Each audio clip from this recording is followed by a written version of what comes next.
കേരള രാഷ്ട്രീയത്തിൽ ഇനി പഴയ കണക്കുകൾ പറഞ്ഞ് ആരും ആശ്വസിക്കേണ്ടതില്ല.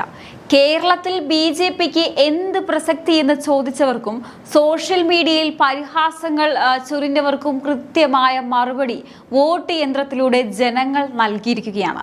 BJP ഇതാ കേരളത്തിൽ വേരുറപ്പിച്ചു കഴിഞ്ഞു.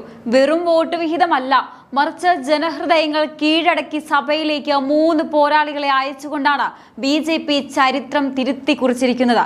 തിരുവനന്തപുരത്തിന്റെ മണ്ണിൽ വികസനത്തിന്റെ പുതിയ മുഖമായ രാജീവ് ചന്ദ്രശേഖർ നേമത്ത് വിജയക്കൊടി പാറിച്ചത് വെറുമൊരു വിജയമല്ല. 40.75% വോട്ട് നേടിക്കൊണ്ട് അദ്ദേഹം സംസ്ഥാനത്തെ തന്നെ ഏറ്റവും വലിയ വോട്ട് വിഹിതം സ്വന്തമാക്കിയിരിക്കുന്നു. ഇത് കേരളത്തിന്റെ തലസ്ഥാന നഗരിക്ക് BJPയിലുള്ള വിശ്വാസമാണ്. അതുപോലെ തന്നെയാണ് കഴക്കൂട്ടത്ത് V മുരളീധരന്റെ വിജയം. 35% വോട്ട് നേടിയ അദ്ദേഹം മുൻ കേന്ദ്രമന്ത്രി എന്ന നിലയിലുള്ള തന്റെ പ്രവർത്തന മികവിന് ജനങ്ങളിൽ നിന്ന് അംഗീകാരം വാങ്ങിയിരിക്കുകയാണ്. ഇനി ചാത്തന്നൂരിൽ BB ഗോപകുമാർ 4012 വോട്ടുകൾക്ക് വിജയിച്ചപ്പോൾ അത് കേരളത്തിലെ ഇടത് വലത് മുന്നണികളുടെ കോട്ടകളിലേറ്റ വലിയൊരു വിള്ളലാണ്. 38% വോട്ട് നേടി അദ്ദേഹം ചാത്തന്നൂരിന്റെ പ്രിയപുത്രനായി മാറിയിരിക്കുകയാണ്. എപ്പോഴും 10% താഴെ മാത്രം നിൽക്കുന്ന പാർട്ടി എന്ന് പരിഹസിച്ചവർ ഒന്ന് കേൾക്കുക. ഇത്തവണ NDAയുടെ ആകെ വോട്ട് വിഹിതം 14.2% ഉയർന്നിരിക്കുന്നു. അതായത് കഴിഞ്ഞ തവണത്തേക്കാൾ ഏകദേശം 2% വലിയ വർധനവ്. തദ്ദേശ സ്വയംഭരണ തെരഞ്ഞെടുപ്പിലെ 14.71%, പാർലമെന്റ് തെരഞ്ഞെടുപ്പിലെ 19.26% വെച്ച് നോക്കിയാൽ ഒരു കാര്യം വ്യക്തമാണ്. BJPയുടെ അടിത്തറ മാറിയിട്ടില്ല, അത് കൂടുതൽ ശക്തമായി കൊണ്ടിരിക്കുകയാണ്. ഇനി നമുക്ക് കണക്കുകളിലേക്ക് വരാം.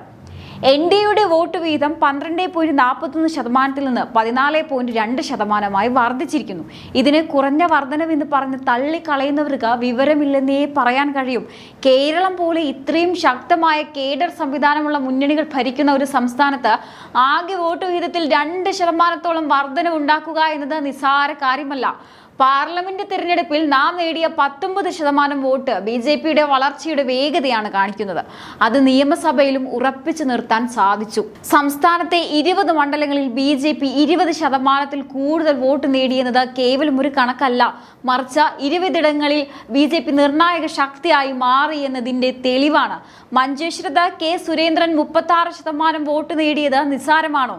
അവിടെ UDFന് പിന്നിൽ 2ാം സ്ഥാനത്തെത്തി അദ്ദേഹം പോരാട്ടം കടുപ്പിച്ചു. പാലക്കാട് 31% വോട്ട് നേടി ശോഭാ സുരേന്ദ്രൻ എതിരാളികളെ വിറപ്പിച്ചു. കാസർഗോഡ്, തിരുവല്ല, ആറ്റിങ്ങൽ, മലമ്പുഴ എന്നിവിടങ്ങളിലും BJP 2ാം സ്ഥാനത്താണ്. അതായത് പലയിടത്തും ഒന്നില്ലെങ്കിൽ LDF അല്ലെങ്കിൽ BJP എന്ന നിലയിലേക്ക് കാര്യങ്ങൾ എത്തിയിരിക്കുകയാണ്. വിമർശകർ ഒന്ന് കണ്ണു തുറന്നു നോക്കുക. BJP 30%-ന് മുകളിൽ വോട്ട് പിടിച്ച മണ്ഡലങ്ങളുടെ നീണ്ട നിരയുണ്ട്. കാസർഗോഡ് 31, ആറ്റിങ്ങൽ 30, തിരുവല്ല 30, തിരുവനന്തപുരം, മലമ്പുഴ എന്നിവിടങ്ങളിലെല്ലാം ജനങ്ങൾ മാറ്റത്തിനായി വോട്ട് ചെയ്തു. തൃശ്ശൂരിലെ വോട്ട് വീതം 23% പൂനാറിലും പാലായിലും ഒറ്റപ്പാലത്തും കാട്ടാക്കടയിലും വോട്ട് വിഹിതം 25%-ന് മുകളിലാണ്. കോഴിക്കോട് നോർത്തിലും സൗത്തിലും വട്ടിയൂർക്കാവിലും നാട്ടികയിലും നെടുമങ്ങാടും എല്ലാം BJP ശക്തമായ സാന്നിധ്യമാണ് കാഴ്ചവെച്ചത്. 25 മുതൽ 29% വരെയാണ് ഈ മണ്ഡലങ്ങളിലെല്ലാം BJPയുടെ വോട്ട് വീതം. ഇത്രയും വലിയ ജനപിന്തുണയുള്ള ഒരു പാർട്ടിയെ കേരളത്തിൽ പ്രസക്തിയില്ലാത്തവർ എന്ന് വിളിക്കാൻ ഇനി ആർക്കെങ്കിലും ധൈര്യമുണ്ടാകുമോ എന്തോ. രാജീവ് ചന്ദ്രശേഖർ എന്ന വ്യക്തിയെ നോക്കൂ. IT മേഖലയിലും വികസന കാര്യങ്ങളിലും ലോകം അംഗീകരിച്ച പ്രതിഭയാണ് അദ്ദേഹം. അദ്ദേഹത്തെ പോലെ ഒരാൾ കേരള നിയമസഭയിൽ എത്തുന്നത് നമ്മുടെ സംസ്ഥാനത്തിന്റെ വികസന സ്വപ്നങ്ങൾക്ക് ചിറക് നൽകും. ഇനി V മുരളീധരന്റെ കാര്യമെടുത്താൽ മുൻ കേന്ദ്രമന്ത്രി എന്ന നിലയിൽ പ്രവാസികൾക്കും സാധാരണക്കാർക്കും വേണ്ടി അദ്ദേഹം ചെയ്ത സേവനങ്ങൾക്കുള്ള കയ്യടിയാണ് കഴക്കൂട്ടത്തെ വിജയം. ചാത്തന്നൂരിലെ BB ഗോപകുമാർ ആകട്ടെ താഴെത്തട്ടിലുള്ള ജനങ്ങൾക്കൊപ്പം നിന്ന് പോരാടിയ നേതാവാണ്.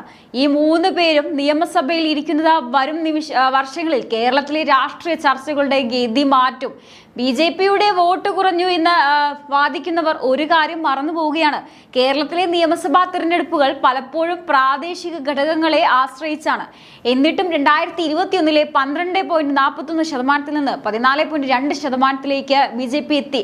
ഇത് കാണിക്കുന്നത് BJPക്ക് വോട്ട് ചെയ്യുന്നത് ഒരു ട്രെൻഡ് അല്ല, മറിച്ച് അതൊരു ഉറച്ച രാഷ്ട്രീയ നിലപാടായി കേരളത്തിൽ മാറിക്കഴിഞ്ഞു എന്നതാണ്. പാർലമെന്റ് തിരഞ്ഞെടുപ്പിൽ ലഭിച്ച 19.26% വോട്ട് ഒരു സുപ്രഭാതത്തിൽ ഉണ്ടായതല്ല. അത് BJPയുടെ പ്രവർത്തനങ്ങൾക്കുള്ള ജനങ്ങളുടെ അംഗീകാരം തന്നെയായിരുന്നു. നിയമസഭയിൽ അല്പം മാറ്റം വന്നേക്കാം, പക്ഷേ 20 മണ്ഡലങ്ങളിൽ 20%-ലധികം വോട്ട് എന്നത് കേരളത്തിലെ രാഷ്ട്രീയ പാർട്ടികൾക്ക് ഭീഷണി ഉയർത്തുന്ന കണക്കാണ്. നമ്മൾ നേരത്തെ സൂചിപ്പിച്ച പാലക്കാട്, മഞ്ചേശ്വരം, കാസർഗോഡ് മണ്ഡലങ്ങളിലെ വോട്ട് നില പരിശോധിക്കൂ. അവിടെയെല്ലാം BJP രണ്ടാമതാണ്. അതായത് അവിടെയുള്ള ജനങ്ങൾ LDFനും UDFനും ബദലായി കാണുന്നത് BJPയെ മാത്രമാണ്. ആറ്റിങ്ങലിലും മലമ്പുഴയിലും തിരുവല്ലയിലും ഉണ്ടായ മുന്നേറ്റം സൂചിപ്പിക്കുന്നത് വടക്കൻ കേരളം മുതൽ തെക്കൻ കേരളം വരെ താമരയുടെ വേരുകൾ പടർന്നു കഴിഞ്ഞു എന്നാണ്. കോഴിക്കോട് സൗത്തിലും നോർത്തിലും നഗരപ്രദേശങ്ങളിലെ വോട്ടർമാർ BJPയെ വിശ്വസിച്ചു തുടങ്ങിയിരിക്കുകയാണ്. ഇത് വരും കാലങ്ങളിൽ വലിയ രാഷ്ട്രീയ മാറ്റങ്ങൾക്ക് വഴിയൊരുക്കുമെന്നതിൽ സംശയമില്ല. ഈ തിരഞ്ഞെടുപ്പ് ഫലം നൽകുന്ന ഏറ്റവും വലിയ സന്ദേശം കേരളത്തിലെ 2 മുന്നണി എന്ന രാഷ്ട്രീയ സമവാക്യം എന്നേക്കുമായി അവസാനിക്കും എന്നതാണ്. ഇത്രയും കാലം ഭയപ്പെടുത്തിയും തെറ്റിദ്ധരിപ്പിച്ചും കേരളത്തിലെ ഒരു വിഭാഗം വോട്ടർമാരെ തങ്ങളുടെ വരുതിയിൽ നിർത്തിയിരുന്നവർക്ക് ഇനിയുള്ള രാത്രികൾ ഉറക്കമില്ലാത്തതാകും. കാരണം BJP നേടിയ ഈ 14.2% വോട്ട് കേവലം സംഖ്യകളല്ല, അത് പതിറ്റാണ്ടുകളായി കേരളം ഭരിച്ചവരുടെ അഴിമതിക്കും കെടുകാര്യസ്ഥിതിക്കും എതിരായ ജനകീയ വികാരമാണ്.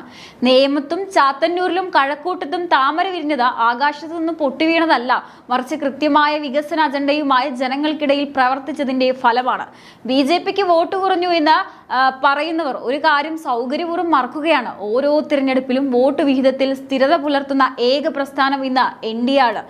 20 മണ്ഡലങ്ങളിൽ 20%-ലധികം വോട്ട് നേടുക എന്നത് ഒരു രാഷ്ട്രീയ പാർട്ടി കേരളത്തിൽ നേരിടുന്ന ഏറ്റവും വലിയ വെല്ലുവിളിയാണ്.